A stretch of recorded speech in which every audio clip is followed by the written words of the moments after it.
آج ہم نے 22 صورتیں پڑھ لی. ویسے تو ہم اور دنوں میں جو خلاصۃ اور تفصیل ساتھ پڑھتے ہیں ہر صورت کے حوالے سے کچھ نہ کچھ بتاتے ہیں، لیکن آج چونکہ 22 صورتیں اگر ہر صورت پہ ہم بحث کریں تو زیادہ ٹائم لگے گا، اس سے اختصار کے ساتھ میں ہر صورت کے حوالے سے کچھ نہ کچھ آپ بتاؤں. یہ جو والضحیٰ سے آخر تک جو صورت ہے، ان 22 صورتوں میں اللہ نے نبی کریم صلی اللہ علیہ وسلم کے اوپر اور اس امت کے اوپر جو احسانات کیے اللہ نے اس کو ذکر کیا.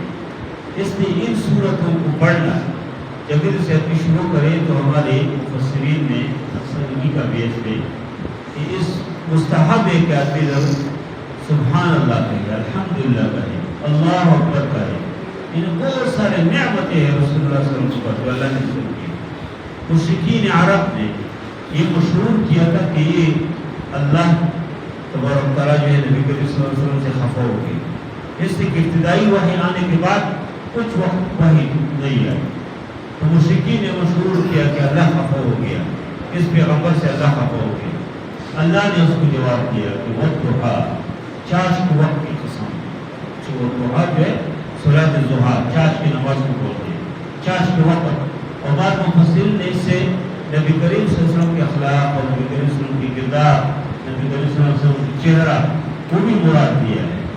بہرحال سے یعنی اللہ تعالیٰ نے کسی قسم اٹھائے کہ والضحیٰ واللیل اذا سجی، رات کی قسم اٹھائے کہ ما ودعک ربک وما قلی، آپ کے رب نے آپ کو چھوڑا نہیں ہے اور نہ آپ سے خفا ہے. اور پھر فرمائے کہ وللآخرۃ خیر لک من الأولى، بعد کی زندگی آپ کی زندگی سے اور بہتر ہے. اور پھر اللہ تعالیٰ نے فرمایا کہ وَلَسَوْفَ يُعْطِيكَ رَبُّكَ فَتَرْضَىٰ، اللہ آپ کو دیں گے، آپ کو راضی کریں گے. أَلَمْ يَجِدْكَ يَتِيمًا فَآوَىٰ، آپ کو یتیم نہیں پایا، اللہ نے آپ کو جنت دی، نعمتیں بتا دیں گے. دیکھو اللہ نے کوئی أَلَمْ يَجِدْكَ يَتِيمًا فَآوَىٰ وَوَجَدَكَ ضَالًّا فَهَدَىٰ وَوَجَدَكَ عَائِلًا فَأَغْنَىٰ فَأَمَّا الْيَتِيمُ فَلَا تَقْهَرْ، فرمایا کہ یتیم کو جھڑکنا نہیں. وَأَمَّا السَّائِلَ فَلَا تَنْهَرْ، اور جو مانگنے والا کوئی آ جائے اس کو بھی جھڑکنا نہیں. اور فرمایا کہ وَأَمَّا بِنِعْمَتِ رَبِّكَ فَحَدِّثْ، اپنے رب کی نعمتوں کو بیان کرو. اور آگے سورۃ انشراح میں بھی اللہ نے نعمتوں کا ذکر کیا کہ اللہ نے اپنے سینہ کھول دی، أَلَمْ نَشْرَحْ لَكَ صَدْرَكَ وَوَضَعْنَا عَنكَ وِزْرَكَ الَّذِي أَنقَضَ ظَهْرَكَ. اور پھر فرمایا کہ وَرَفَعْنَا لَكَ ذِكْرَكَ، ہم نے آپ کے ذکر کو بلند کیا.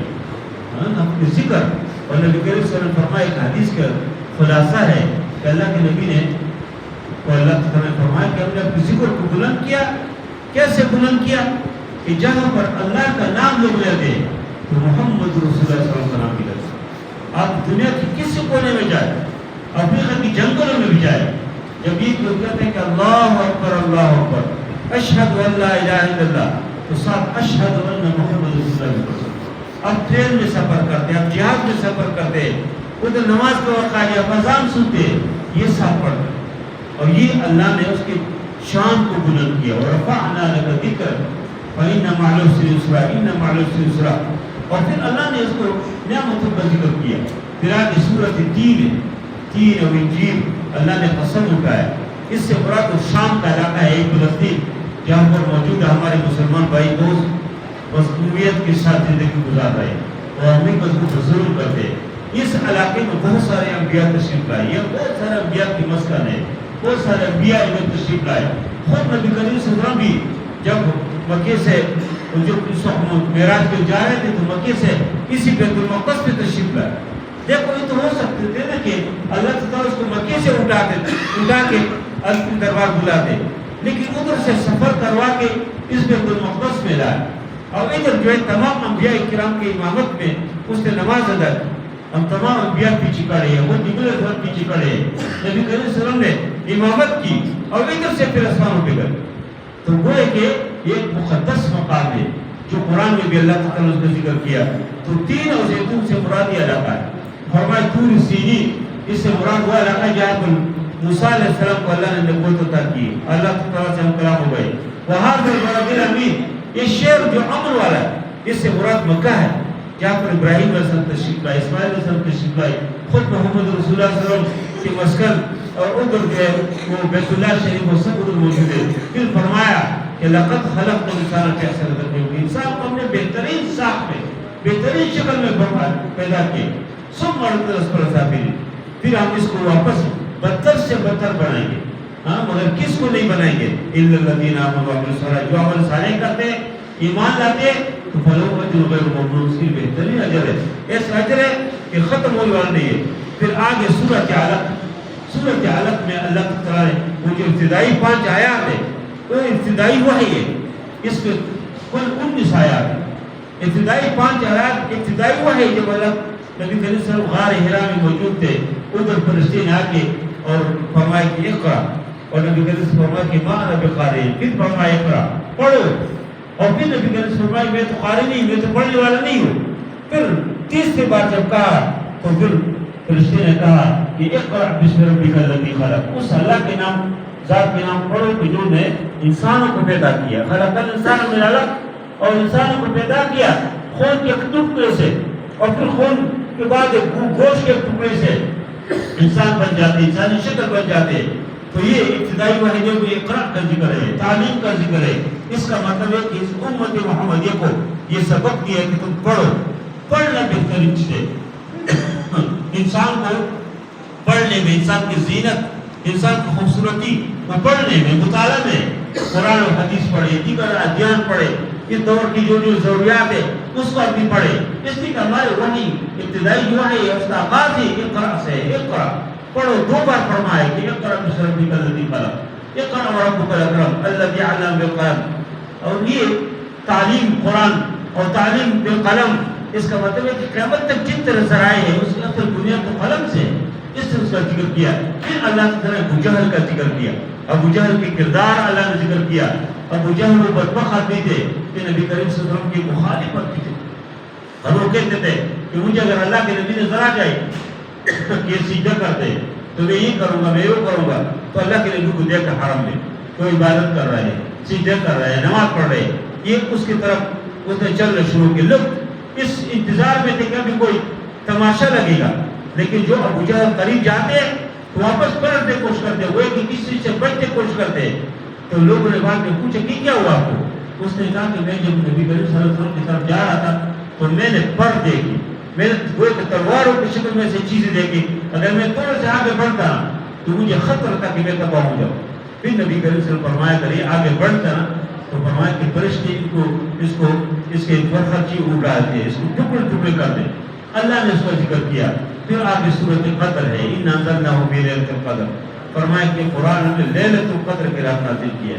قدر کی رات یعنی پھر فرمایا کہ قدر کیا ہے؟ فرمایا کہ لیلۃ القدر خیر من الف شہر. لیلۃ القدر جو ہے 1000 مہینوں کی عبادت سے زیادہ بہتر ہے. یہ بہت زیادہ زندگی بن جاتی ہے، کچھ 84 سال تقریباً، حالانکہ عمر بھی بہت کم لوگ ہوتے ہیں. تو ایک رات اگر آدمی عبادت کرے لیلۃ القدر کی، جس طرح آج جو ہے 27 کی شب ہے اور قوی امکان ہے انشاءاللہ کہ آج لیلۃ القدر کی رات ہو. جسے کہ تاخ رات میں اللہ کے نبی نے فرمایا کہ تم تلاش کرو.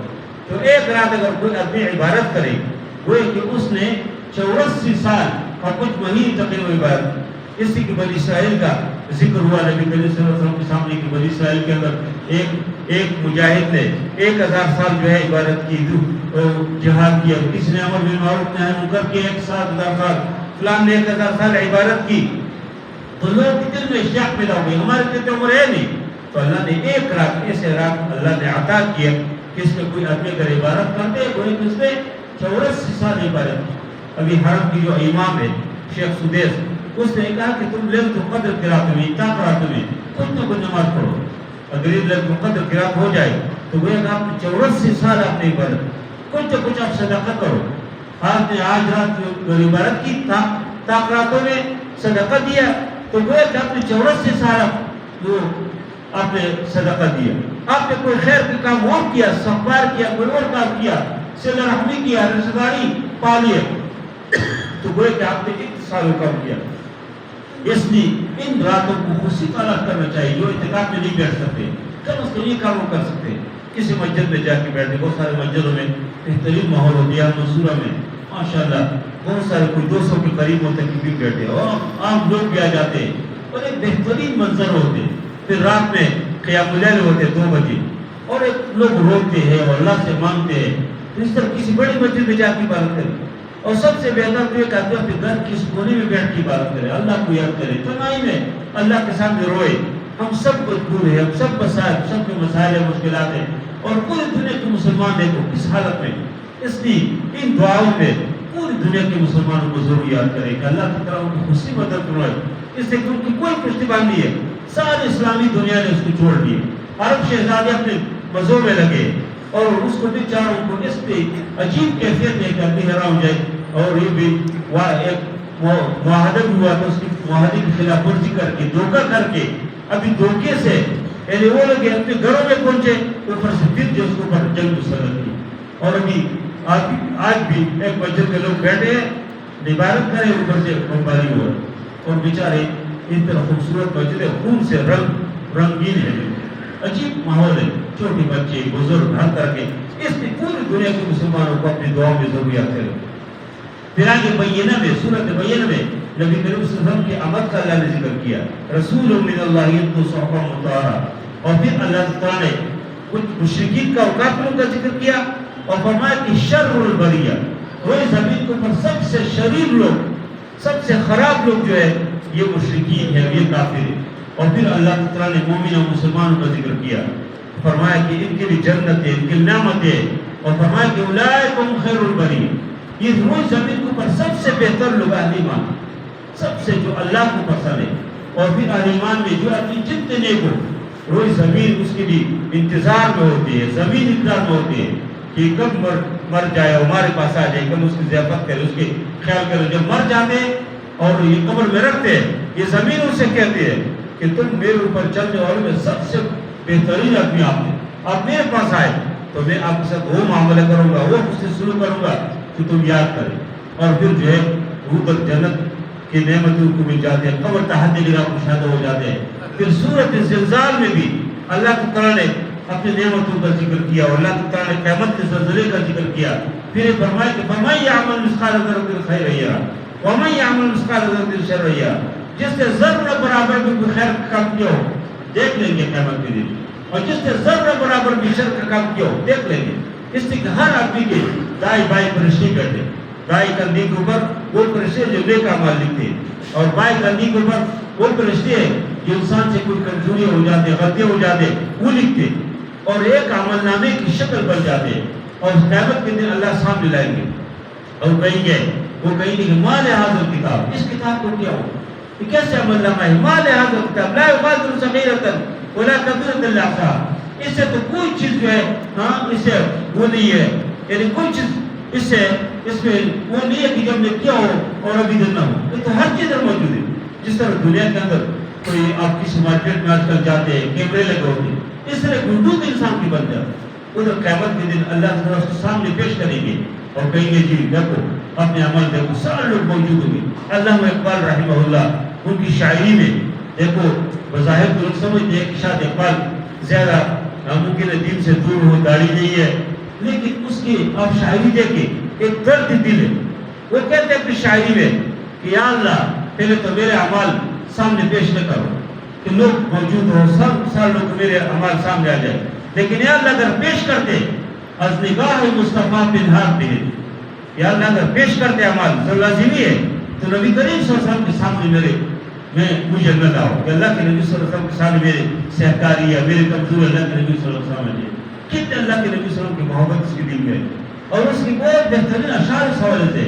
تو ہر آدمی کا عمل نامہ ہر چیز قیامت کے دن اپنے خود بھی دیکھیں گے، لوگ بھی دیکھیں گے.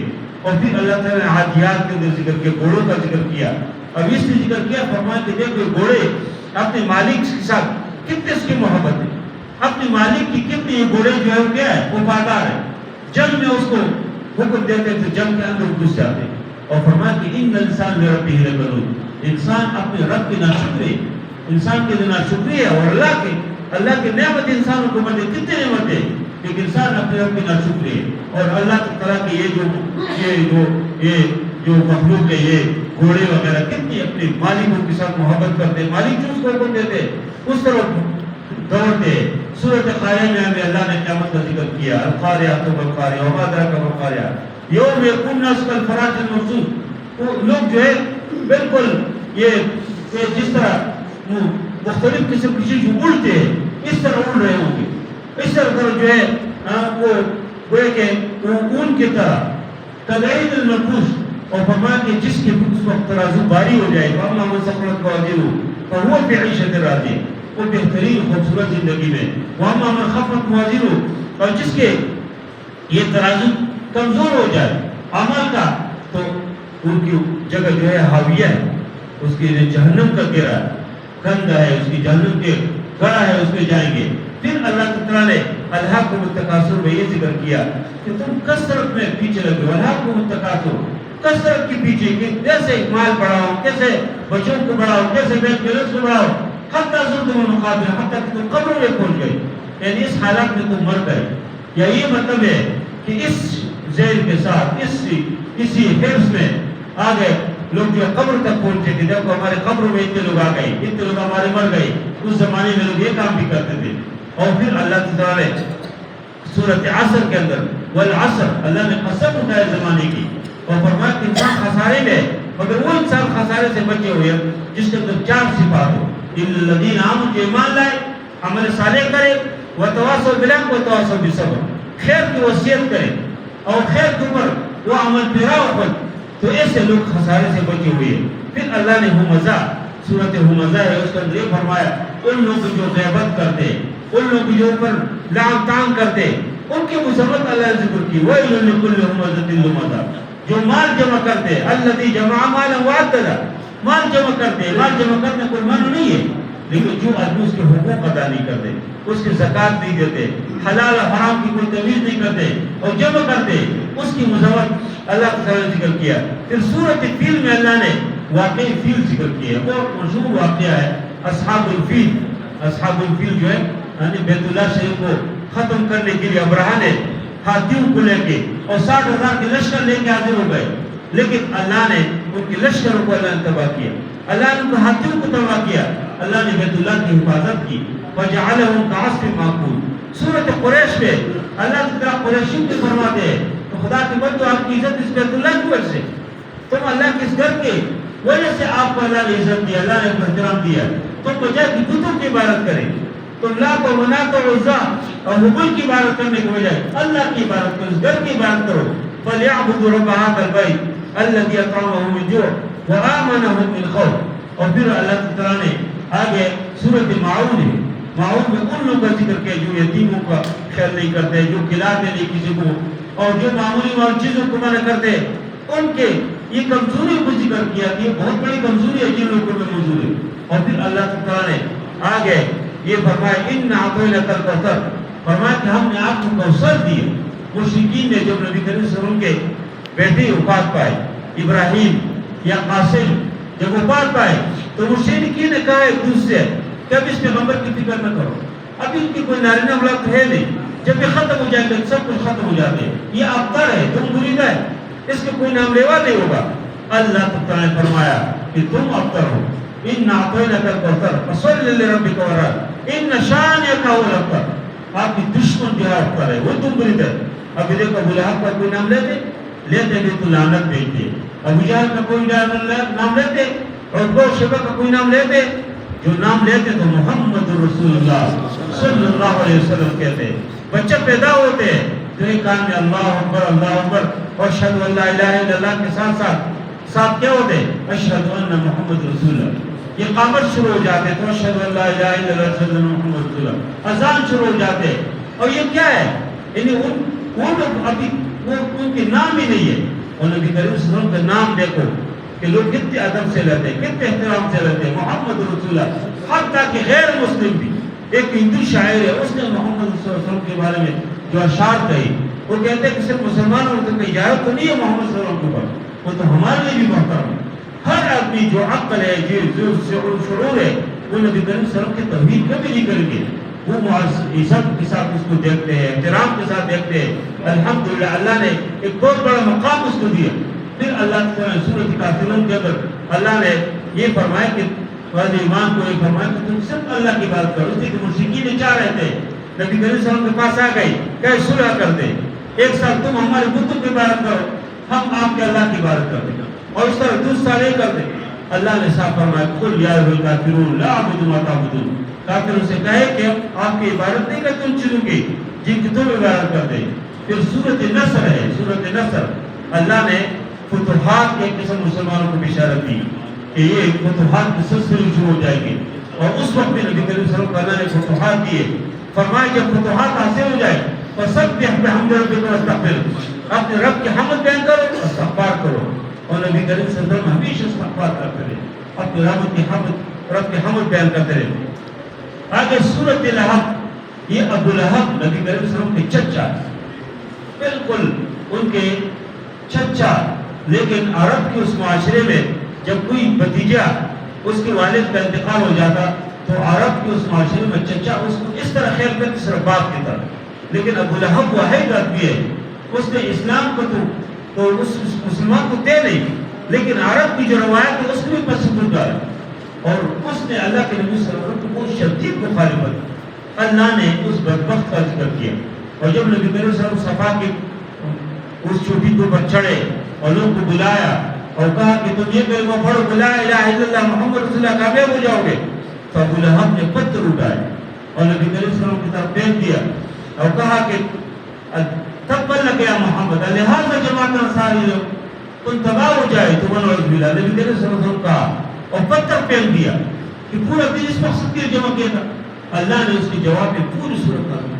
دیکھو اس پوری قرآن میں، پوری قرآن کو پڑھے، دو افراد کا نام ہے، ایک حضرت زید کا نام ہے، حضرت زید صحابی رسول ہے، اس کا نام کیوں ذکر کیا؟ نبی کریم صلی اللہ علیہ وسلم کی محبت کی وجہ سے، اس لیے وہ تو ایک غلام تھے، غلام نہیں تھے لیکن قافلوں نے فروخت کر کر کے مکے میں پہنچے، نبی کریم صلی اللہ علیہ وسلم خاندان میں آ گئے، ادھر والدین پریشان تھے کہ ہمارا بیٹا کدھر ہے، اور وہ کہتے تھے کہ ہمارے بچے کا پتہ چل جائے کہ یہ زندہ ہے مردہ ہے، بس ہم روئیں گے نہیں۔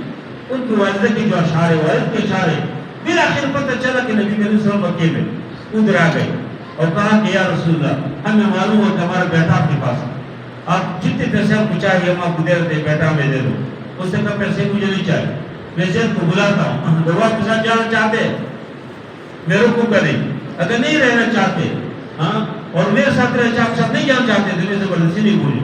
اس نے کہا کہ بہت انصاف کی بات ہے، اور پھر زید کو بلایا، کہا جانتے یہ کون ہے؟ کہا یہ میرے چچا ہے، یہ میرے والد ہے، یہ میرے ماموں ہے، یہ فلان ہے، تو کہا یہ تو آپ کو لینے کے لیے آئے۔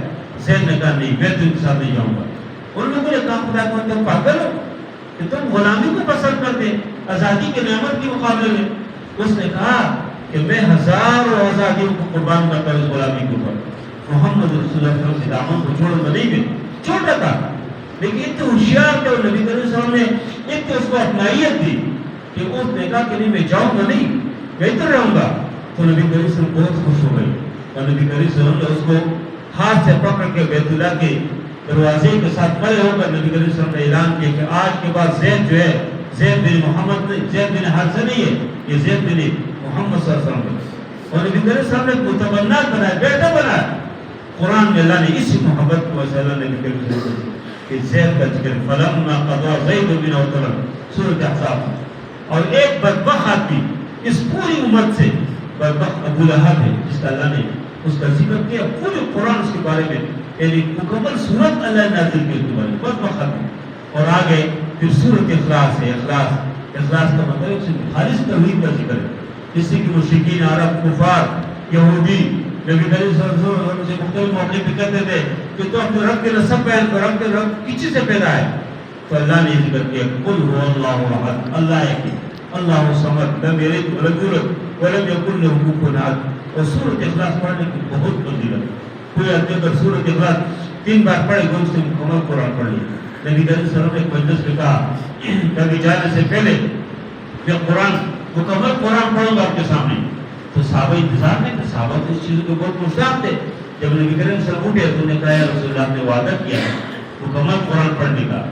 نبی کریم صلی اللہ علیہ وسلم نے اس سورۃ اخلاص کی تلاوت کی 3 بار اور کہا یہ ایک قرآن کے برابر ہے، اس ثلث القرآن، اس کو نماز میں پڑھنا۔ صحابہ کرام کوئی اور بھی سورت پڑھتے تھے، اس کو بھی ساتھ ملاتے ہیں، اس کو بھی پڑھتے ہیں علم میں، اس کو پڑھنے کی عادت بنا ہے، اس کے بہت فضیلت، بہت اجر ہے اور بہت زیر اس کے پڑھنے کے ثواب ہے۔ پھر آگے جو 2 سورتیں قل اعوذ برب الفلق اور قل اعوذ بالناس، اس کو معوذتین بولتے ہیں۔ اس میں نبی کریم صلی اللہ علیہ وسلم کے اوپر جادو ہوا تھا. مشہور واقعہ ہے, نبی بن عاصم نے جادو کیا تھا. وہ جادو کو اثر کو مٹانے کے لیے یہ سورت نازل ہو گئی. یا پہلے سے نازل ہے. نبی کریم صلی اللہ علیہ وسلم کے پاس جبرائیل علیہ السلام تشریف لائے اور کہا کہ ان سورتوں کو پڑھ لیا کرو. جادو فلان جگہ پہ فرشتے نے بتایا کہ اس محمد صلی اللہ علیہ وسلم کے اوپر فلان ابھی جادو کے جادو کی طرح ایک دوسرے کہہ رہے تھے کہ فلان کنویں میں, اور ادھر سے نبی کریم صلی اللہ علیہ وسلم نے حضرت حمزہ کو, حضرت مقداد کو, حضرت محمد علی کو, حضرت حمزہ کو بھیجے کہ جاؤ اس کو لائے. ادھر سے لایا اور ادھر اس کے ایک کنگھی کے اندر وہ کیا تھا, گیارہ گری اس کو دی. نبی کریم صلی اللہ علیہ وسلم یہ اس کے اندر 11 آئے تھے, ایک ایک آیت کو پڑھتے تھے, اس کو مشہور کرتے تھے اور ایک ایک گرو کو کھولتے تھے. نبی کریم سے فرمایا کہ میں ایسے ہو گیا جیسے کس نے باندھ دیا ہو کھول دی. جادو کے اثر انسان کو بروز دے, لیکن نبی کریم صلی اللہ علیہ وسلم کے اوپر وحی کے حوالے سے کوئی اثر نہیں تھی. یہ اس کی بدن کے اوپر یہ اثر تھی اور اللہ تعالیٰ نے اس سے اس کو آزاد کیا. عمر فاروق رضی اللہ عنہ نے فرمایا کہ یا رسول اللہ اس لبید بن عاصم کو میں قتل کرتا ہوں. نبی کریم سے فرمایا کہ نہیں, مجھے اللہ نے صحت دی, میں کیوں. نبی کریم سے بہت اخلاق آدمی تھے. ہم ہوتے نا ہمارے ایسے ظالم کہ ہمارے اوپر جادو کیا اور پتہ چل جاتا کیا کرتے, لیکن نبی سے فرمایا کہ نہیں, میں کیوں اس کو کیوں قتل کرتے. اللہ نے مجھے صحت دے دی, کیوں اس کو قتل کرنے کی اجازت نہیں. تو اس صورت کے اندر پہلے صورت کے اندر اللہ تعالیٰ نے چار جو شرور ہے اس کو ذکر کیا اور اس سے فتنے کا فرمایا قل اعوذ برب الفلق من شر ما خلق من شر ما غاسق اذا وقب ومن شر النفاثات في العقد ومن شر حاسد کا شر. حاسد بھی بہت خطرناک ہوتے, اس سے جو پناہ طلب کی. فرمایا کہ جب حاسد شروع کرتے بہت خطرناک ہوتے. پھر آگے آخری کی صورت ہے صورت والناس قل اعوذ برب الناس ملک الناس الہ الناس من شر الوسواس الخناس, شر سے اس وسوسے ڈالنے والے سے, الذی یوسوس فی صدور الناس, کہ جو لوگ کے دلوں میں وسوسے ڈالتے ہیں, من الجنۃ والناس, وہ انسان میں بھی ہوتے اور وہ جنات میں بھی. جنات میں شیطان ہے کہ آپ مسجد بھی جاتے شیطان کہتے ہیں جاؤ نہ جاؤ, کیوں جاتے, روکتے آپ کو. آپ قرآن اٹھانا چاہتے شیطان آپ کو روکتے. اور اس طرح کے وسوسے ڈالنے والے انسانوں میں بھی ہوتے, انسان جیسے شریر ہوتے ہیں, ان کی معیت ان کی دوستی اب جائیں گے آپ خیر سے محروم ہو جائیں گے. اس سے اچھے لوگ کی دوستی انسان کو اچائی کی طرف لے جاتے ہیں, برے لوگ کی دوستی انسان کو برائی کی طرف لے جاتے ہیں. یہ آخری دو صورت ہے. اب یہ میں نے اختصار کے ساتھ ذکر کیا, تو آپ لوگ ان صورتوں کو کسی بھی تفصیل کر کر پڑھیں. مختلف قسم کی برصغیر باقی کو علماء نے بہت بڑا کام کیا. لوگ کہتے ہیں کہ اس مدرسوں کی کیا اور کیا کیا. ان مدرسوں نے سب سے بڑا کام مجھے مشہور ہے, وہ کہتے ہیں قرآن جو ہے وہ حجاز میں اترا ہے, حجاز میں ادھر نازل کیا اللہ نے اس قرآن کو, اور مصریوں نے اس کو پڑھا ہے. مصر کے اچھے قرآن ہے, لیکن برصغیر باقی کے لوگوں نے سمجھا, یہ سمجھے کیسے, ان کی مدرسوں نے بہت بڑا کام کیا. ہر زبان میں تفسیر, ہر زبان میں حدیث کی کتابیں, ہر زبان میں لٹریچر, ہر زبان میں مختلف قسم کے حوالے سے آپ کے رہنمائی موجود ہے. تو ایک بہت بڑی بات ہے الحمدللہ. تو آپ ان کو کسی بھی تفسیر میں پڑھے, ہمارے الحمدللہ خلاصے میں مکمل ہو گیا. تو گویا کہ ہمارے دو ختم ہیں, ایک قرآن کے لفظ ہم نے پڑھ لیا اور دوسرا کا خلاصہ. اور پھر آج یہ بھی ہم نے دوبارہ جو شروع کیا, یہ سنت ہے, اس کو حال والمرتحل کہتے ہیں. نبی کریم سے فرمایا کہ جب ایک بار قرآن مکمل کر دوبارہ شروع کریں, اس سے کہ شیطان بہت خوش ہو جائے. لوگ کہتے ہیں ختم قرآن ہے, ختم قرآن ہے, شیطان بہت خوش ہوتا ہے. یہ جو نوجوان جاتے ہیں مسجد, یہ جو بزرگ جاتے ہیں, آج ختم ہو جائے, بات ختم ہے. لیکن جب دوبارہ کوئی شروع کرتے تو شیطان اپنے پر خس آتا ہے, وہ کہتے ہیں تو ناکام ہو گیا, یہ تو دوبارہ شروع کیا. اس لیے ہم نے دوبارہ سورۃ بقرہ کی چند آیت پڑھ لی, اور یہ انشاءاللہ ہم اس مسجد کے اندر اللہ کے گھر کے اندر اس ختم قرآن اور تکبیر قرآن کے موقع پہ حاصل کرتے ہیں. انشاءاللہ اس قرآن کے ساتھ مضبوط تعلق رکھیں گے. انشاءاللہ اس میں دنیا کی بھی خیر ہے, آخرت کی بھی خیر ہے. یہ چند دن کی زندگی ہے. یہ ایک واقعہ اگر بہلول دانا کی میں بیان کرتا ہوں, بات ختم کرتا ہوں. بہلول دانا ایک مشہور آدمی گزرے, وہ تو اس مشہور قسم کا لوگ مذاق اڑاتے ہیں اس کے, لیکن بہت دانائی کی بات ہی گزری. ایک دن وہ بازار میں گھوم رہے تھے, تو لوگوں نے اس کو دیکھا, ان سے پوچھ رہے تم کیا کر رہے ہو. اس نے کہا کہ میں ان بازار والوں کے, ان دکانداروں کے, مارکیٹ کے لوگوں کے اور اللہ کے درمیان صلح کرنا چاہتا ہوں. تو لوگوں نے کہا, وہ صاحب نے پوچھا کہ پھر کون نہیں مانتے. کہا اللہ تو چاہتے ہیں کہ ان لوگوں کے ساتھ تعلقات بہتر ہو، صلح ہو جائے، لیکن لوگ نہیں مانتے۔ لوگ اپنی بستیوں میں اللہ کی طرف، دین کی طرف کوئی توجہ نہیں ہے۔ پھر وہی بہلول دانا ایک قبرستان میں کو رہے۔ پھر ایک آدمی نے پوچھا کہ ادھر کیا کرے؟ اس نے کہا کہ میں قبرستان میں جو مردے ہیں ان کو اللہ کی طرف صلح کرنا چاہتا ہوں۔ تو آدمی نے پوچھا کہ کون نہیں مانتے؟ اس نے کہا مردے کو بھی مانگتے ہیں، مردے تو کہتے ہیں کہ اللہ سے راضی ہو جائے، اللہ ہمیں معاف کرے، اللہ بھی معاف نہیں کرتا۔ اسی کی دنیا میں اللہ نے مہلت دیا، یہ موقع ہے ہم اللہ تعالیٰ کے راضی کرنے کو، اللہ کو خوش کرنے کے، اس کے لیے جتنی کوشش کر سکتے کرے۔ یہ جوانی بھی اللہ کی بہت بڑی نعمت ہے، یہ مہلت اللہ کی بہت بڑی نعمت ہے۔ یہ دنیا ہے، یہ گزر رہی ہے، پتہ نہیں ادھر رمضان تک ہوں گے کہ نہیں۔ اس موقع سے فائدہ اٹھائے جن نوجوانوں کی داڑیاں بھی ہیں، میں ان سے درخواست کرتا ہوں، داڑھی میں بہت خوبصورتی ہے، داڑھی میں دین نہیں ہے، داڑھی دین میں ہے۔ دین یہ نہیں ہے کہ کسی آدمی کی داڑھی نہیں ہے کوئی تو وہ دین سے کوئی خبر ہے، نہیں۔ اس سے لوگ دنیا میں ہے کہ اس کی داڑیاں نہیں تھی لیکن اس نے دین کا کام کیا۔ لیکن ایک آدمی، ایک تو داڑھی تمام انبیاء کی سنت ہے، دوسرے کہ یہ کسی پیغمبر، کوئی امام، کوئی سر اس کی داڑھی نہیں ہوتی۔ اور جب خاص کر آپ کسی میت کو کفن میں دیکھیں نا، جس کی داڑھی بہت خوبصورت معلوم، اللہ تو اللہ کو معلوم، لیکن داڑھی بہت خوبصورت معلوم، جس کی داڑھی نہ ہو بہت عجیب لگتی۔ ایک تو میں درخواست کرتا ہوں کہ داڑیاں رکھو، دوسرے کہ جن نے قرآن نہیں پڑھا قرآن کو پڑھے، اتنی چیزیں پڑھتے ہیں تو قرآن بھی پڑھے، اور اپنے کاروبار میں تو اسے ایک نظر ڈالیں، کسی کا کاروبار میں کوئی حرام کی شائبہ ہے، کسی حرام آمدن کا وہ ختم کرے، اللہ اس کو بہت برکت دے گا۔ اور کوشش کریے، آگاہ کرے کہ اپنی زندگی میں اپنی صلاحیت کے ذریعے سے اللہ کے دین کو غالب کرنے کی کوشش کریں گے، دین کی محنت کریں گے، دین کو قائم کرنے کے، دین کے نفاذ کے لیے، دین کے پہنچانے کے لیے کوشش کریں گے، اللہ اس سے بہت بڑا کام دیں گے۔ دنیا میں بھی اللہ عزت دیں گے اور آخرت میں بھی اللہ کو عزت دیں گے۔ اللہ کی طرف سے راضی ہو جائے۔ وصلی اللہ تعالیٰ خیر خلقہ محمد رسول اللہ۔